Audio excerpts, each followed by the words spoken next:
So let's go on to doing round 4. Going to be doing basically asking you questions like, how many DLLs does this thing import? Where does the import names table start? Where does the import address table start? What's the RVA of a particular entry? And things like that. So go ahead and start playing with round 4 and ask me any questions if it's not clear how to find the information. So here's an interesting thing on my screen right now, actually. Arguably, in this sort of question, I said, this is one where I'm not asking any interpretation. I'm just saying, tell me the literal value. I said image optional header, data directory, index, and then I use the constant image directory entry import. So that's index 1. You'd have to go back and look that up, sort of. For index1.rva, I said .rva. I probably should have said .virtual address because that's the actual structure field name. But again, there's an RVA and there's a size. The RVA is actually named virtual address. Oh, I forgot. I accidentally skipped one thing with you guys, actually. Or possibly it's like the next slide. One miscellaneous thing I didn't cover that I should have. I think, yeah, there was one last thing I was see. I actually follow my slides and wait until I get to the game, and it's all good. So one last thing. In the data directory, there's actually an extra thing that's basically like a shortcut to the IAT. I'll make sure this is on. There's a shortcut to the IAT, the base of the IAT itself, and it's this image directory entry IAT. So you have to keep the difference between this index 1 is image directory entry import, and then index, 14 or 13 or something like that is image directory IAT. And so whereas image directory import points at this array of, per DLL structures, image directory IAT goes directly to the start of the IAT. So if I'm asking you something about this index, that's what I'm asking for. So I'm trying to be nice to you by not asking you for the constant, what's data directory entry 13 or something like that. I'm trying to say image directory entry IAT versus image directory entry import. So sorry, forgot to cover that.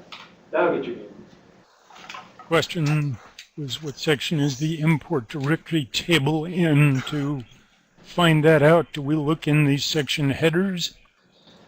So there's a couple of ways you can, whoa, what is that? Okay, there's a couple of ways you can figure that out.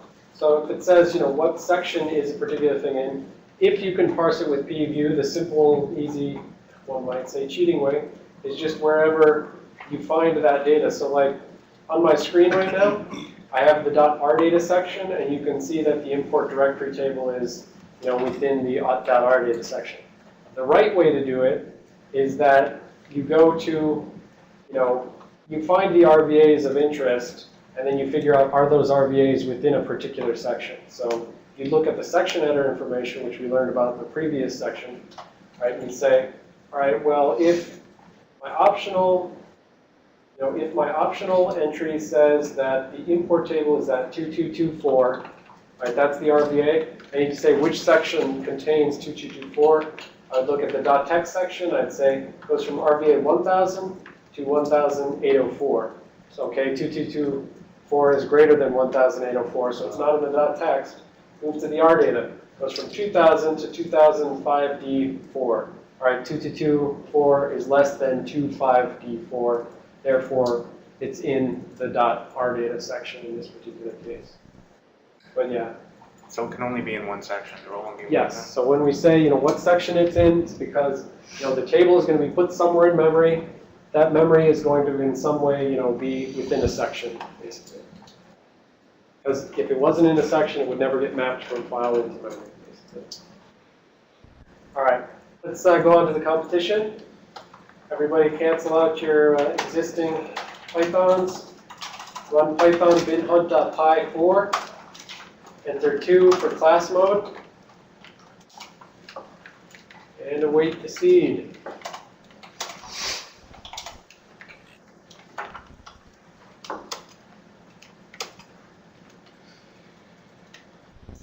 Seed is 7431.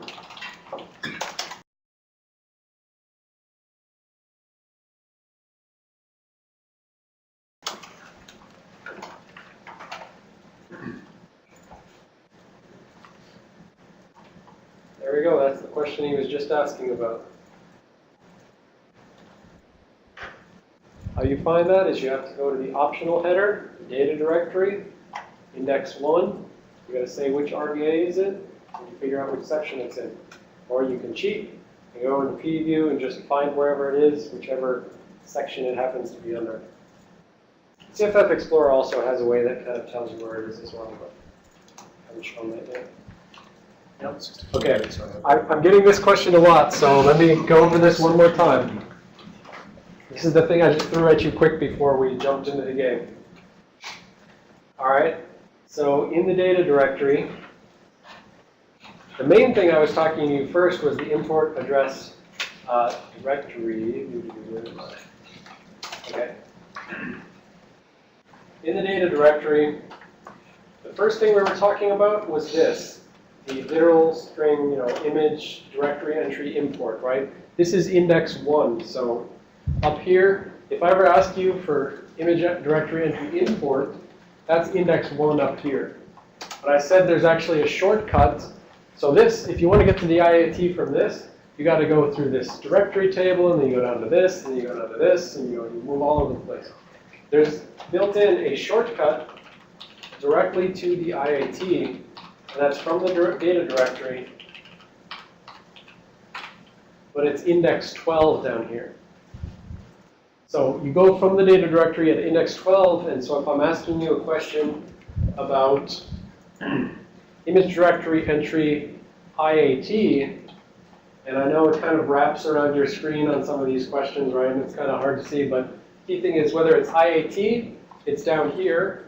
If it's import, it's up here. And all of these in this big array are just tacked onto the end of the optional header. So the data directory, anything about the data directory is all just a big array at the end of the optional header. You'll see that in the CFF Explorer or PView.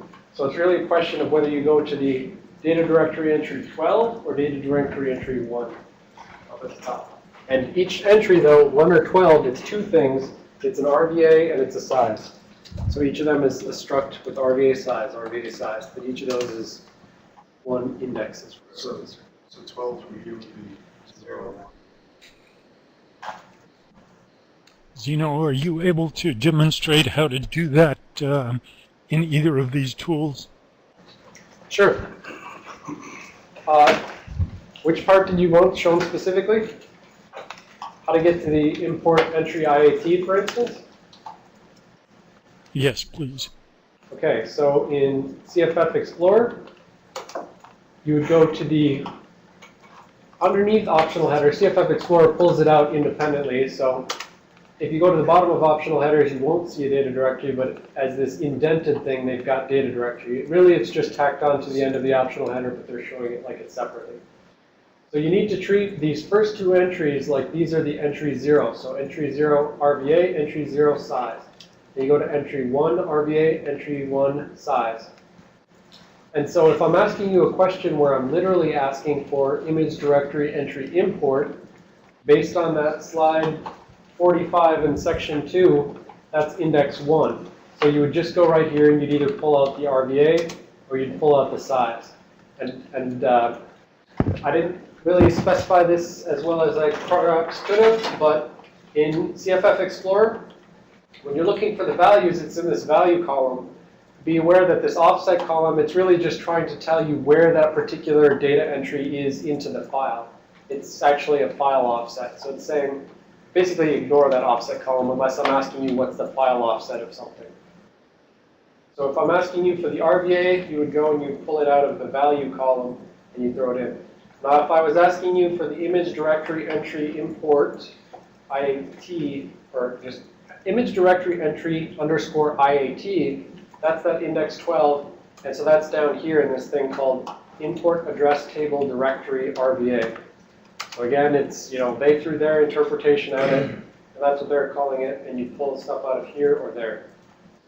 In in PE view, the equivalent thing is basically you just go to the optional headers over here in the image NT headers, and then you just scroll all the way to the bottom of the optional headers, and you see that index 1 is it calls it the import table. We would call it the image directory entry underscore import because it's index 1. And if you're asking for image directory entry, image directory entry underscore IAT, that's index 12, and so that's down here. So again, we have 2000 A8 down here. We have 2000, well, these aren't the same files, so, but more or less the same. So in this game, you're basically being asked questions. I could ask you questions about any of these, and I will in later rounds. I'll be asking you about, different entries, but for now, it's the only two things in the data directory that have relevance and imports is index 1 right here, and index 12 down here. Yes? If you were asking about the number of entries in the directory table, you can tell. No. I think so if I'm asking you about the number of entries in the direct image directory table or import descriptor table or anything like that, don't count the null entry. I want to cover this up there as well.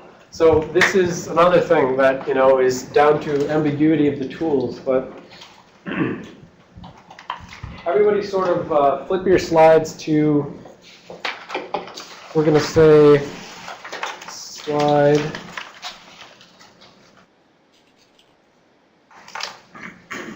I mean, the thing is, I had to go through this just like you're having to go through this, but I had nobody to tell me the answer. So slide 69, import descriptor from winnt.h.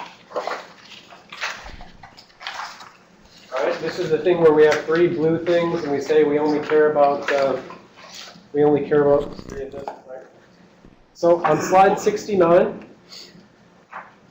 if we're looking at this thing in PE view, it's relatively straightforward. So this is the data structure for one of these image directory entries, right? Or image descriptor tables, or whatever you want to call them. The first entry, it's not clear. Original first thumb, what is that, right? Well, at least in CFF Explorer and as well as in the actual text description later, I say, that just first thing points to the import names table. And thankfully, PE view tells you right there. It says import names table RVA. Right, so you can find the import names table RVA for this particular DLL at that offset. The last entry is the import address table RVA. In this data structure, it calls it first thumb.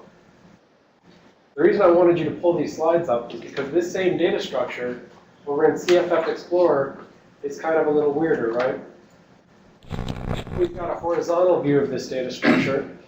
And we've got, the name out here at the front, but then we've also got this name RVA over here.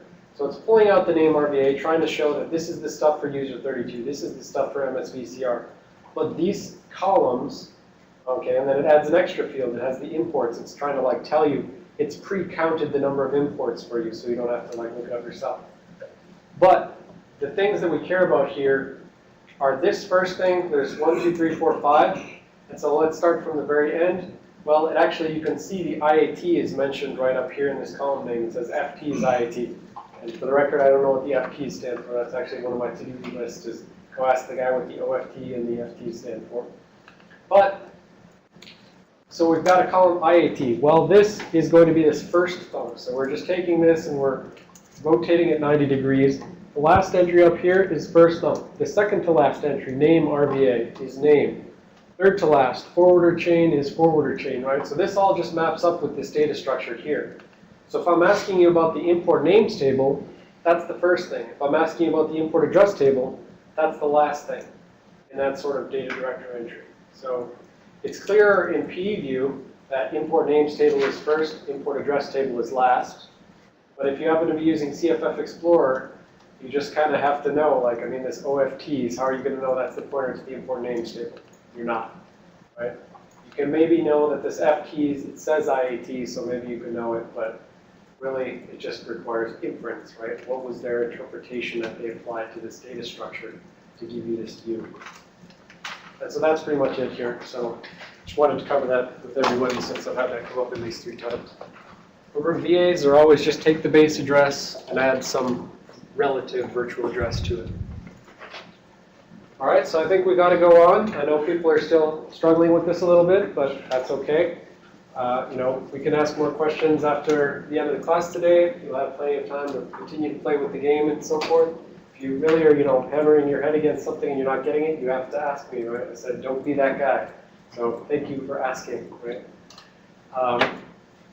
So as we saw, we just dramatically increased the complexity by going from like just asking you what's the value out of some simple optional header to going to go from here to there to there to there, and now add a base address onto that and so forth, right? The next round is even harder. How about that? All right, so let's see this Schadenfreude here. All right. So actually, no. Well, the next round's no. I think it's, well, yeah, actually, no. The next topic is easier. The next topic after that is harder only because the tools do not interpret the data. And so this is, the next round after that is where I said there's potential for a topic where you literally have to look at the hex view and then interpret it as this data structure yourself. So, all right, I'll cover the easy topic and then we'll take a break and then we'll come back to the